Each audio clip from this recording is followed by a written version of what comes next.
بسم الله الرحمن الرحيم الحمد لله رب العالمين والصلاة والسلام على رسول الله وزيرك وزارة هرمونات عافماتك أقاسمها جود وزارة هرمونات عافماتك أقاسمها واحدة مانكا iyo agaasimaha guud ee hay'adda dhowrista tayada iyo agaasimo waxyeelada hay'adda dhowrista tayada dhamaantiin waxaan idin leeyahay assalaamu calaykum waraxmatullaahi wabarakaatu aad iyo aad baanu wasiir kaaga mahadcelinaynaa kulankan shaqo ee maanta aad xafiiska hay'adda dhowrista tayada noogu timaadeen adiga iyo labada agaasimaha guud iyo agaasimo waxeedku run ahaantii kulankani wuxuu daaranaa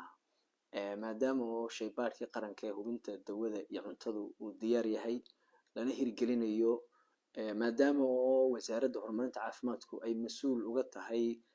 siyaasadda hagidda iyo maamulidda dawooyinka kulankan maanta inoo dhacay oo run ahaantii kulan aad iyo aad muhiim u ahaa wuxuu daaran yahay uun xoojinta iyo diyaarinta iyo shaybaadhka hubinta tayada dawada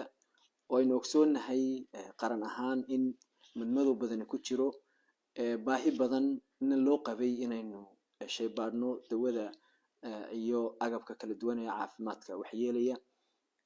run ahaantii kulankan maanta inoo dhacay oo si technically loo eegayay waxyaabahan isla qaadanay waxaa ka mid ah wasaaradda horumarinta caafimaadku waxay samaysaa waxa la yidhahdo essential drug list oo ah dawooyinka dalka loo ogol yahay inay soo galaan waxaa kale oo jira controlled list oo wasaaraddu ay maamusho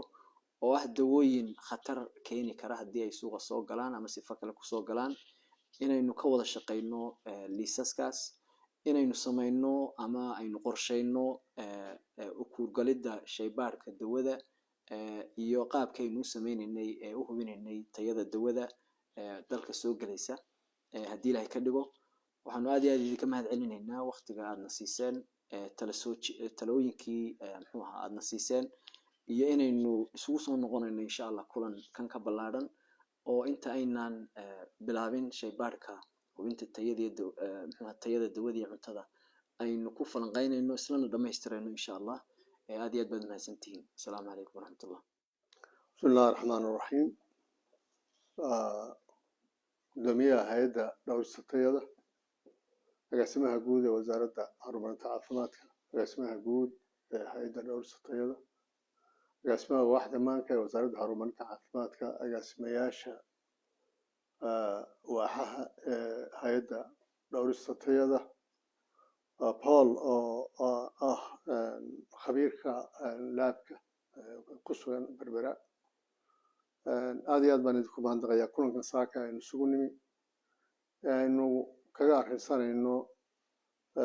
sidii aynu u bilaabi lahayn in la daahfuro shaybaadhka cuntada iyo dawada cusub ee yimi oo muddo dheerna la sugayay baahi weyna loo qabay runtiina dhibaatooyin badan oo jiray oo labadaa shay ee muhiimka ka jiray aynu rajaynayno inuu wax weyn inuu isbeddel ah inuu keeno waxaan la baadhin ma jiro tayadooda ciidda iyo dhagaxa ayaa tayadooda la baadhaa dhismaha gelaya birtaa la baadhaa looxaa la baadhaa dharkaa la baadhaa waxaan tayadooda la baadhin ma jirto laakiin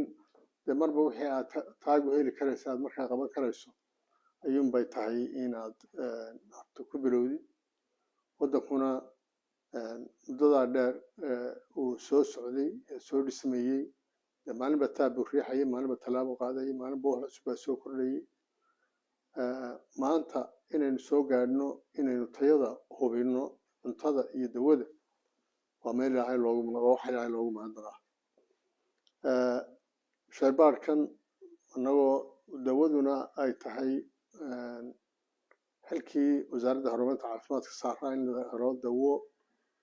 laysku halayn karo isla markaana waxaanu qayb weyn ku leenahay caafimaadinta cuntada lafteeda la isticmaalayo marka shaybaadhku waa shaybaadh ayna sinaba ugu kala tegi karaynin lana baahan yahay wada jirkeenna iyo wada socodkeenna iyo wada shaqaynteennu inuu yahay ka keliya ee lagu hubinayo in dantii laga lahaa in laga gaadho waxa aan soo dhaweynaya kulankan maanta oo aqoon badanna aynu isku weydaarsanay waxyaabo badanna aynu ku kala kororsanay mar kasta oo lasii joogteeyana kolleyba ina cusub oo kale in lasii gaari doono arrinkani wuxuu u baahan yahay dad aqoon leh dadka aqoonta lehna in la helaa waa muhiim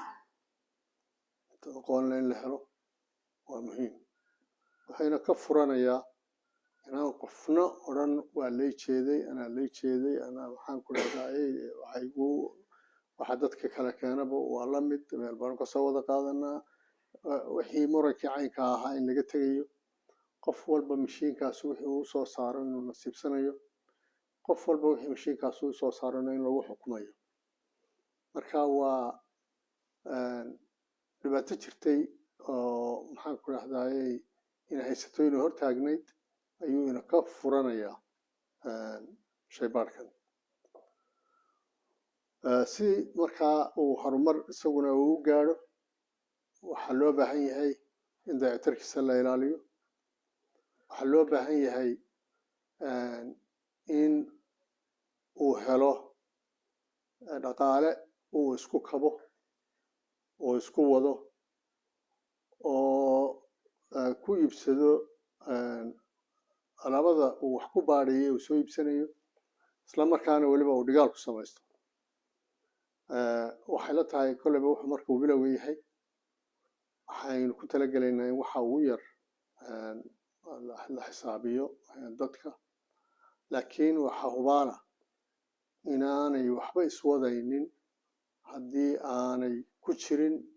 inuu wixii uu isticmaalay inuu dib ula soo noqdo waxaa kale oo loo baahanayaa inuu koro oo iskoriyo oo qaybo kale oo badan oo ka maqan inuu ay ku soo kordhaan taasuna waxay uun ku iman kartaa waxa dhigaal uu helo shaybaarkan aad iyo aad waxaan usoo dhaweynayaa hay-adda dhowrista tayada dadaalka ay ka gashay aad iyo aad waxaan usoo dhaweynayaa aan ugu baaqayaana bahda ka ganacsata dawada iyo raashinku inay si fiican ugu xidhmaan shaybaarkan oo kalsoonina ku qabaan iyaguna waxa laga soo iibinayo qaar badan baan ogay waxa laga soo iibinayo iyaguna waxa laga soo iibinayo ay ogaadaan marka waxaan rajaynayaa inuu nolosheenii wax badan ka bedeli doono waxaana wasaaradda horumarka caafimaadku diyaar u tahay qaybta ay ku leedahay shaybaarkan inay gudato sida waajibkaana uu farayana inay hay-adda dhowrista tayada kala shaqayso siduu shaybaarkani ugu kici lahaa ee u guuleysan lahaa